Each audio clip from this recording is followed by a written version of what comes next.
Good day mga ka-sports natin dyan. F2 Logistics Team and Creamline Cool Smashers. Dalawang team na ito ang pinakaaabangan sa VVL. Marahil nagtataka ang iba kung bakit ganun na lamang kasikat ang Creamline Cool Smashers at ang F2 Logistics. Dahil nga kapag silang dalawa ang nagkakasalpukan sa loob ng court ay punong-puno ang arena. Well, mga ka-sports natin dyan, bago pa man sumikat ang ating F2 Logistics, ang ating mga nasa DLSU, ang karamihan ang nasa F2. At ang narito naman nga sa CCS ay ang ating Phenom Superstar Alyssa Valdez. Sila talaga ay noon pa man ay rivalry na sila pagdating nga sa UAAP.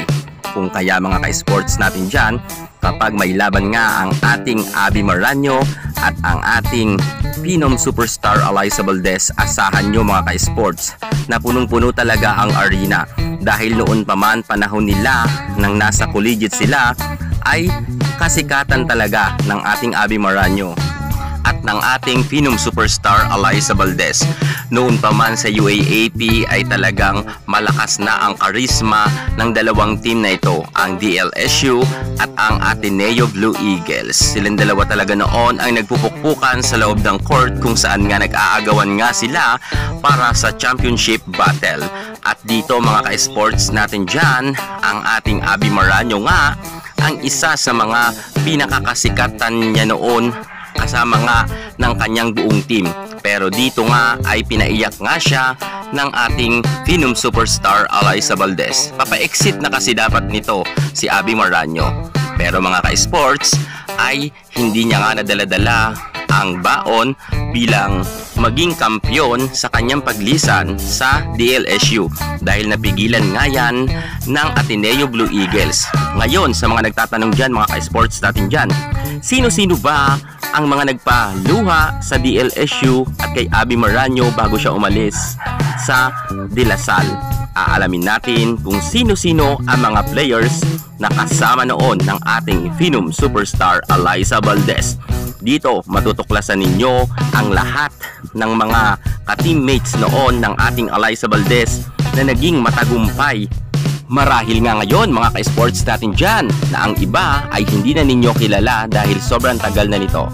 Season 76 pa kasi nangyari ang matagumpay at kasaysayan nga ng Ateneo ang kanilang kauna-unahan pagiging kampyon sa UAAP. At syempre, sa line-up yan ng ating Superstar Alyssa Valdez at ang kanyang mga kasamahan. Ngayon mga ka-sports natin dyan, atin nang kikilalanin isa-isa kung sino-sino ba ang mga matitindi na mga players noon na kasama ng ating Superstar Alyssa Valdez. Kaya kung gusto nyong malaman, panoorin nyo ang ating vlog na ito hanggang sa dulo. Pero bago ang lahat, kung bago ka muna sa aking YouTube channel, huwag kalimutan mag-subscribe. I-click ang ating notification bell para lagi kang updated sa lahat ng issue pagdating sa volleyball. Susunod na, watch this. Drop it.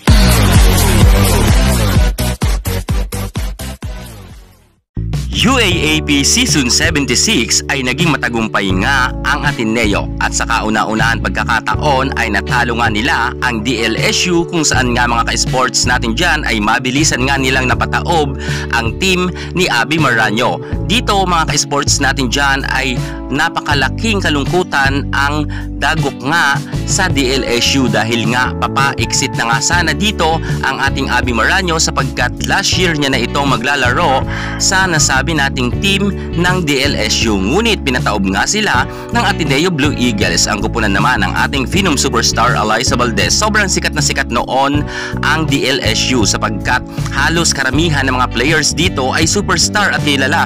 Gaya nga ni Mika Reyes, Des Cheng, KKD, Ara Galang, Dawn Macandili, Majoy Baron, Kim Fajardo. Ngunit kahit nga sobrang sikat na sikat ang team ng ating Abby Maranyo ay makailang beses nga silang nagkaroon rin ng champion sa UAAP, nagkaroon sila ng back-to-back, ngunit pinigilan nga ito ng ating Ateneo Blue Eagles kung saan nga mga ka-sports ay tulad ng sabi ko, dito nga ay pinaluha nga ng ating Alyssa Valdez ang buong team ng De La Salle.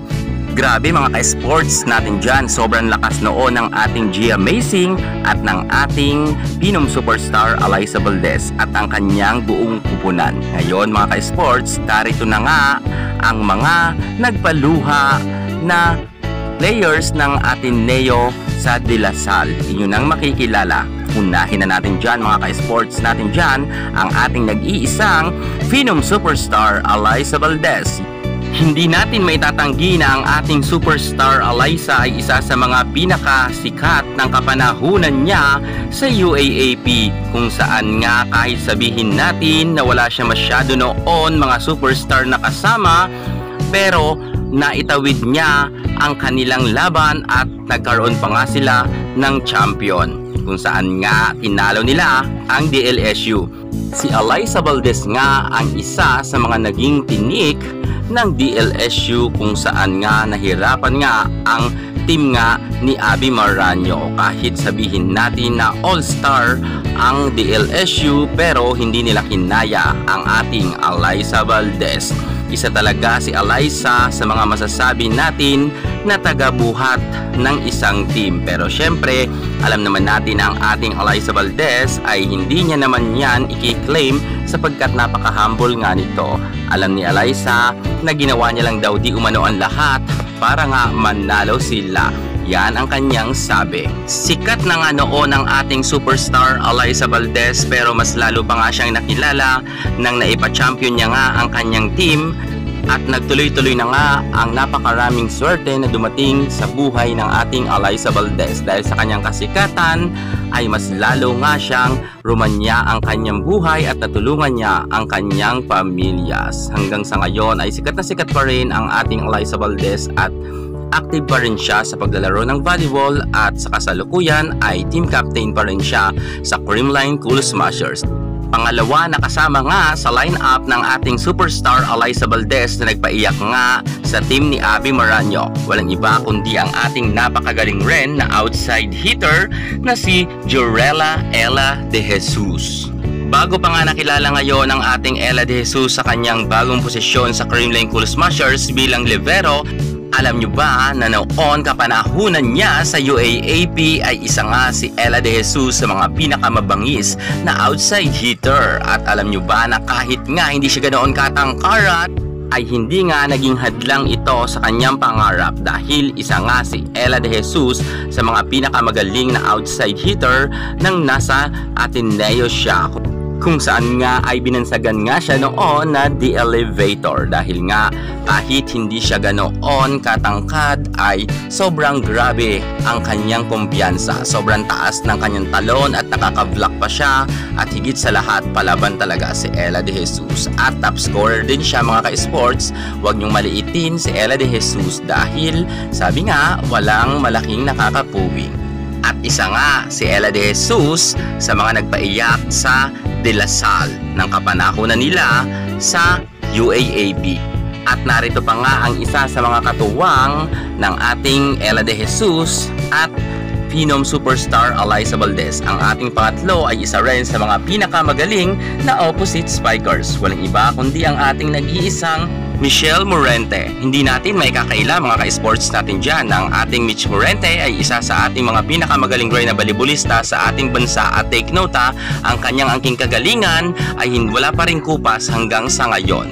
Kita kasi natin mga ka-sports natin dyan na kahit ang ating Mitch Morente ay napahiwalay nga sa ating Phenom Superstar Alyssa Valdez, ay napunta naman siya sa PLDT, high speed hitter, at maganda naman ang kanyang posisyon doon sapagkat nga kasama pa rin siya sa first six, at naipapamalas niya pa rin ang kanyang angking kagalingan pagdating sa larangan ng volleyball. At isa nga rin si Michelle Morente sa kasama ni Ella De Jesus at ng ating Phenom Superstar Alyssa Valdez na nagpaiyak nga sa kupunan nga ni Abby Maranyo. At narito pa nga mga ka-sports natin dyan ang pang-apat na napakagaling rin na middle blocker. Walang iba kundi ang ating Amy Ahumiro.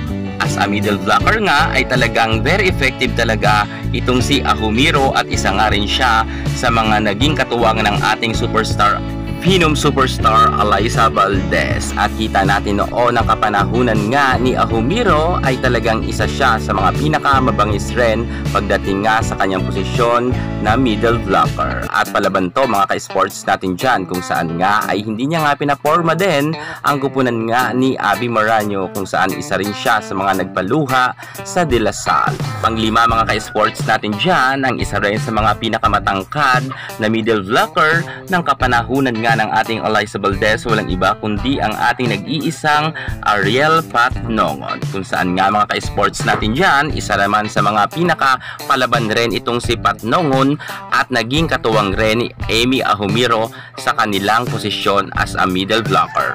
At hindi man ganoon kabongga ang kanyang pangalan, pero isa si Patnongon sa mga nagpahirap rin sa De La Salle. At syempre nariyan pa nga ang kanyang karelyebo, walang iba kundi ang ating napakaganda rin na si Margarita Mards Tejada. Isa rin sa mga middle blocker din na karelyebo nga ng ating Patnongon. Isa rin sa mga nagpaiyak sa De La Salle.